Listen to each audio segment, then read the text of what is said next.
I frequently exaggerate that. If you exaggerate the color differential in the sky, it tends to make it look like a wider panoramic landscape, because people sort of unconsciously realize how the sky changes in tone across the whole sky. And so if you have a really big, wide change in tone, people interpret that as the picture being on a much bigger scale. That may sound a little incoherent, but it's actually pretty important. If the sky color's flat, oh, well, thank you.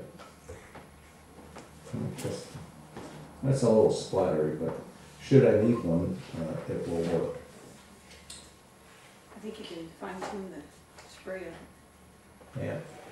I think in my new revised materials list, we had a spray bottle listed on there. Does anybody remember? Yes. Yes, is this one? Now, I had a mini mister listed. It's a little tiny bottle, about 3/4 of an inch in diameter, about that long. Sprays are real fine in this. I just keep a dozen of them around while I'm taking a picture usually. There you go. That's a gift from the Colorado. This is a mini mister. You can get them on the internet. And you can pre-mix them with colors. See, and it doesn't splatter. It's very fine mist. Oh, wow. They're handy. I have a little sort of a box that holds like 16 of them. And you can think of it as a poor man's airbrush.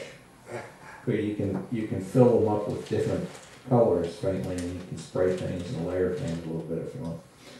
Okay, now, believe it or not, things have been happening all the time. I've been sitting here gabbing, but the paint has been running around the paper the whole time. Okay, now I'm just going to forget the camera for a minute. I'll show it to you. The paper is wiggled a little. You can see the waves in the block. The paper is rippled. If I were to set the paper flat, I'm going to have a sky that has stripes in it like this, because it all goes down to the bottom. So what I do is I tend to hold it vertically. As you've seen, I hold it this way, the paint drips down there, this way, the paint drips up that way, etc. And so as the paint's drying, I'll just sort of sit and hold it one way and just let it drip. Right now it's about the way I want it.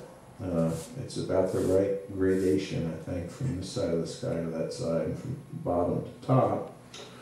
So I'm just going to let it sit here on the corner. That way the paint is draining down towards this corner where I wanted it darker. The only thing you have to watch, I could walk away and leave it, except as the paint drains towards the one side, it leaves a little bead of paint down here. And if I were to walk away and leave it, that would eventually bleed back and make a bloom and mess up the top ½ inch or 3/4 of an inch of the paint. Frequently what I'll do is I'll just make the painting a little bigger than I think it needs to be, and if I get a bloom on the edge, well, you know, that's what mats are for, right? Cover it up.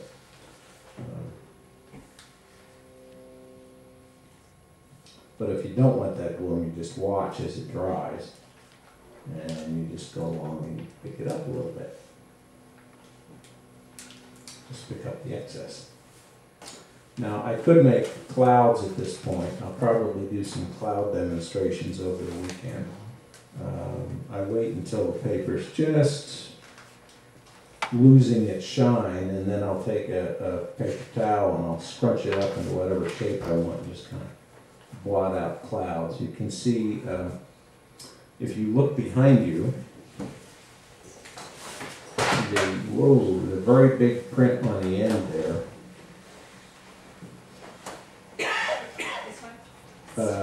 Yeah, that one there. Yeah, those clouds were put in partly with a paper towel, partly with a brush. The original painting is 60 inches long and about 35 inches or so high.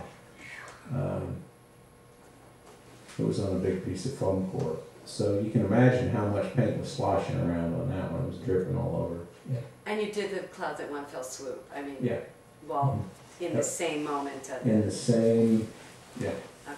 Yeah, the entire sky for that painting took about 25 minutes or half an hour. Yeah. So there's raw sienna on the right side, but was there none where you got the white clouds, or did your paper towel lift it off kind of? It was over the entire sky. The paper towel lifted it up more on the left side. On the right side, I just never put in quite as much blue to start with, so I didn't do a lot of lifting. Most of the paper towel lifting was on the upper left side of the sky on that painting.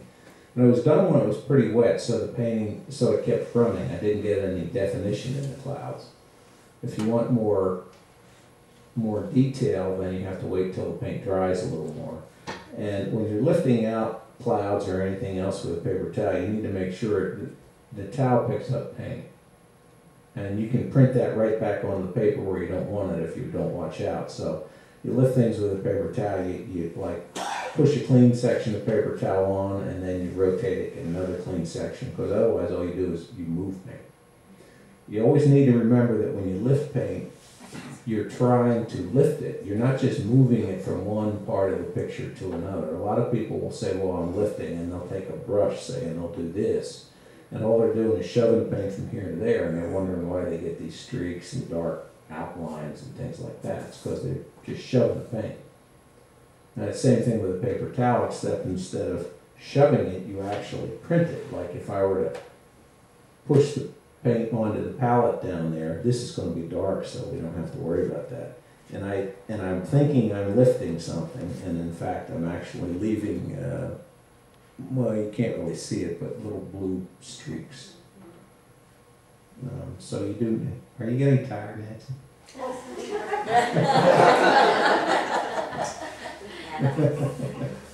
were such a good hostess with the hostess. Yes. Okay, now I don't have too many streaks here. If you paint a sky like that and haven't done anything else in the painting, sometimes the tiniest little imperfections in the sky draw your eye so much you think, oh my God, I have to throw it away. But usually you can have a lot of things happening up there, and by the time you get the rest of the painting, then you don't notice them. Now, what I usually do, and this seems kind of odd to a lot of people, is that I'll now go ahead and paint the blue part of the waves in the water. Ooh, sorry. Tell you what I'll do, I'll just sit this down here. One of the reasons that I paint the sky and then the blue waves in the water on a painting like this is that if you're going to get in trouble or have a disaster, that's where it's going to happen usually. And especially on a very large painting, I like to get that out of the way and get it over with. Because if you save that till last and you put 3 weeks in a painting and then something horrible happens, you go jump off a bridge or something. Well, not really. But if you have, half hour to 2 or 3 hours invested in some big washes here and something goes wrong, you figure, well, it's a $40 piece of paper, oh well, You cut out the sections you can save and make other paintings from that.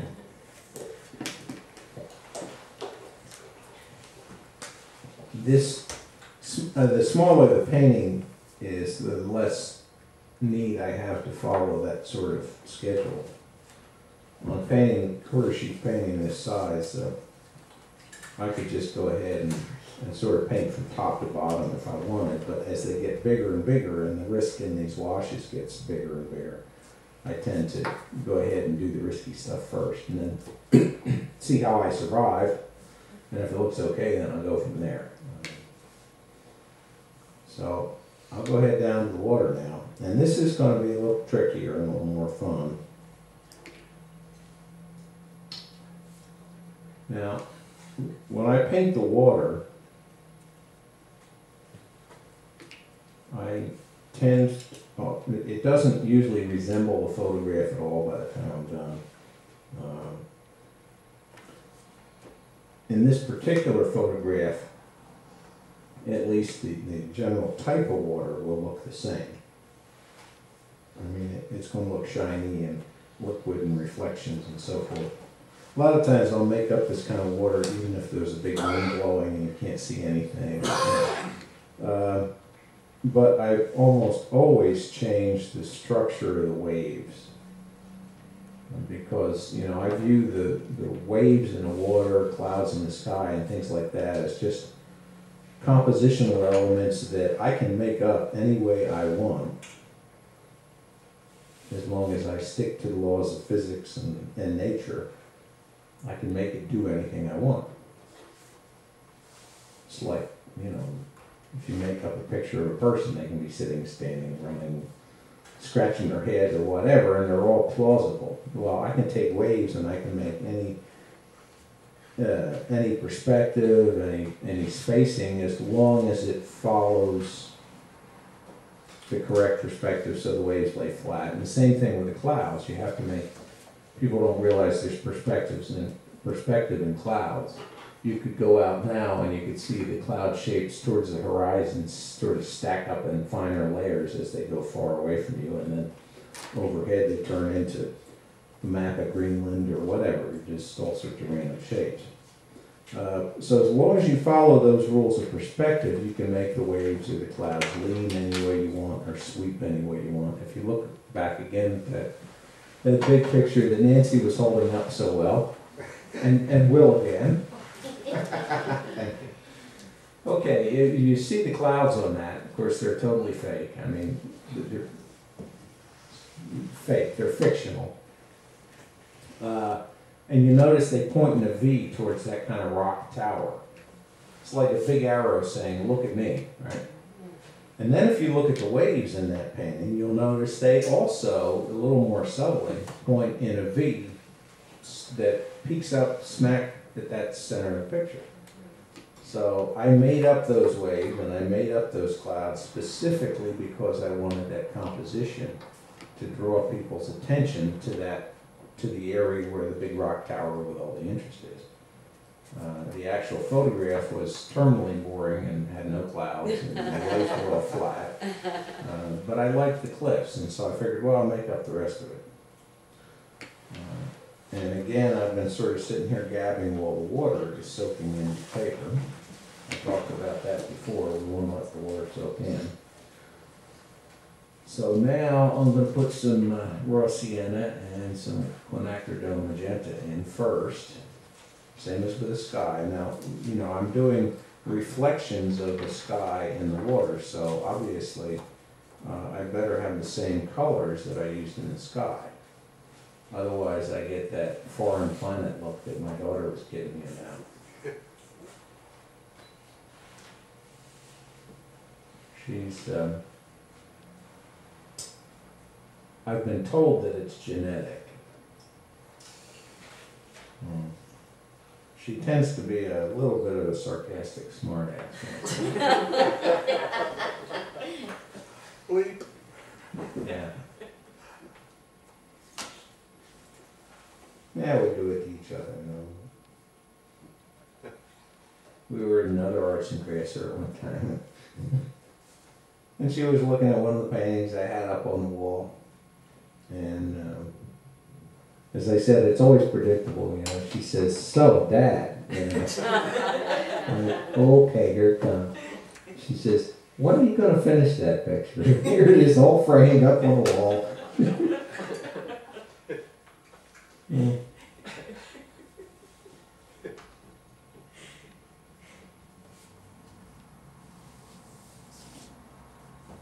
She now has a 2-year-old. I can't wait. It will come back to honor. When he's in high school, So long. yeah, so, Mom. You have to teach him to say that. Yeah, he'll figure it out. He'll hear his mother say it. Of course, now, I have to admit, I did the same thing to my parents, so what goes around comes around, you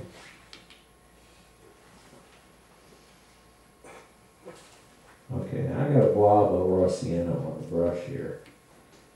As I said, the reason you let the water soak in the first place is so that you don't just make streaks all over the painting. This way you get a really smooth wash. Just give it a little time. And it does have the disadvantage that the paper ripples. Heavier paper ripples a little bit less, but you can see the and you do have to keep that in mind, and so you don't let it sit flat.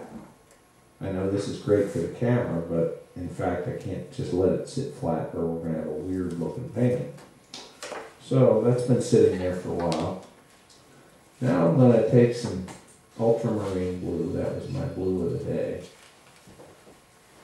I'm going to mix a little bit of, well, no, first I'll just use the straight ultramarine here. Okay, now, I need to decide what sort of waves I'm going to make. I think in this case, part of the decision is going to be, since you'll be imitating this, I got to go with something that's doable, simple. Yeah. My inclination normally would be to maybe do one of those kind of V shapes that I showed over there.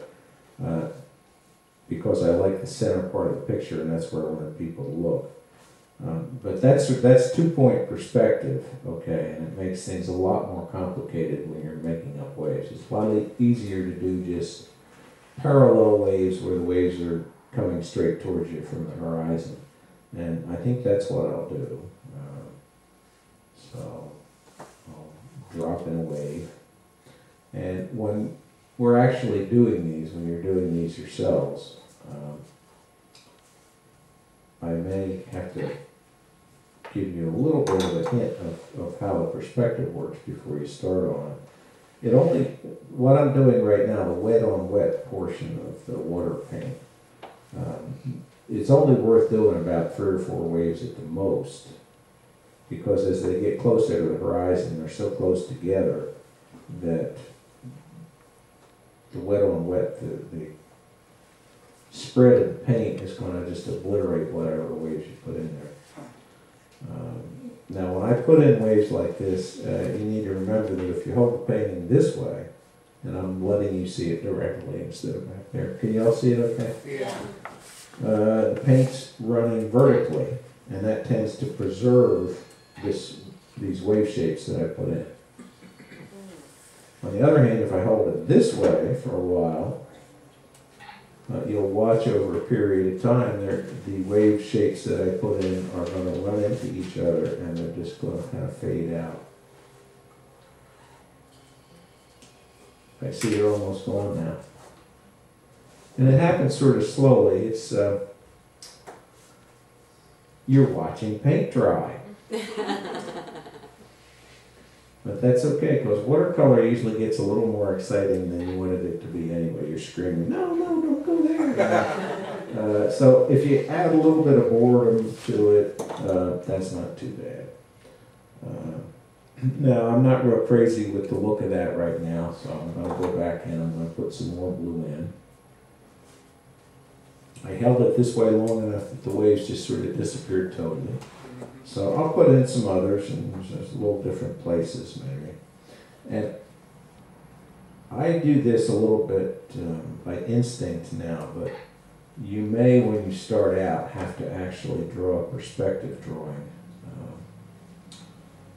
that gives you an idea of what the wave spacing would be on the average as it goes towards the horizon. I just kind of wing it.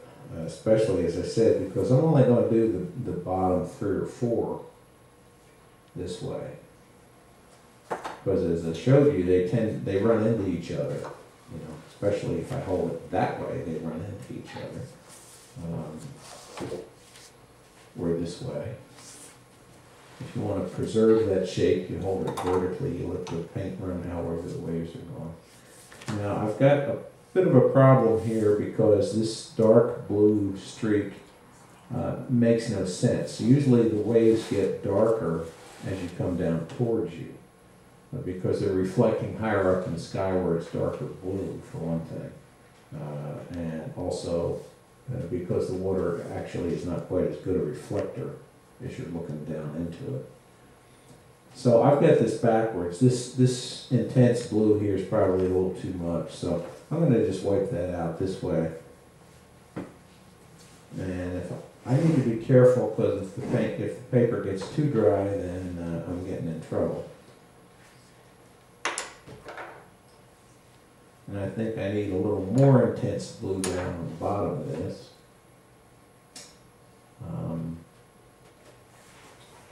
I think I'm trying to think of who it was.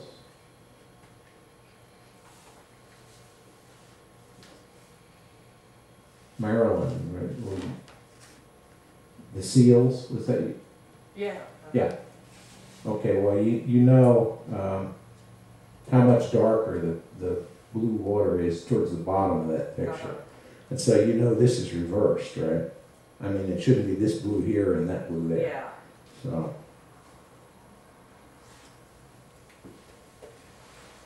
I'm going to switch that. I'm going to put a little darker blue in the bottom. It's still just barely wet enough to continue this wet on wet.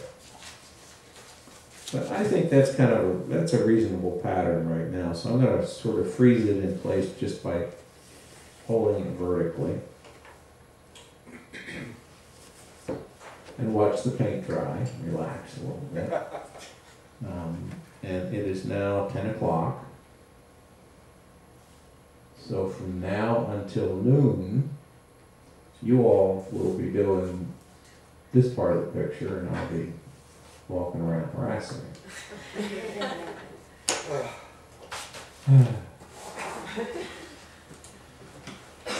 How sweet it was. It's just a paint. I have to remind everybody, I don't know that anybody has been killed by a sheet of watercolor. Well, maybe by a teacher. No. No. Not in this way. Priscilla's a disciplinarian.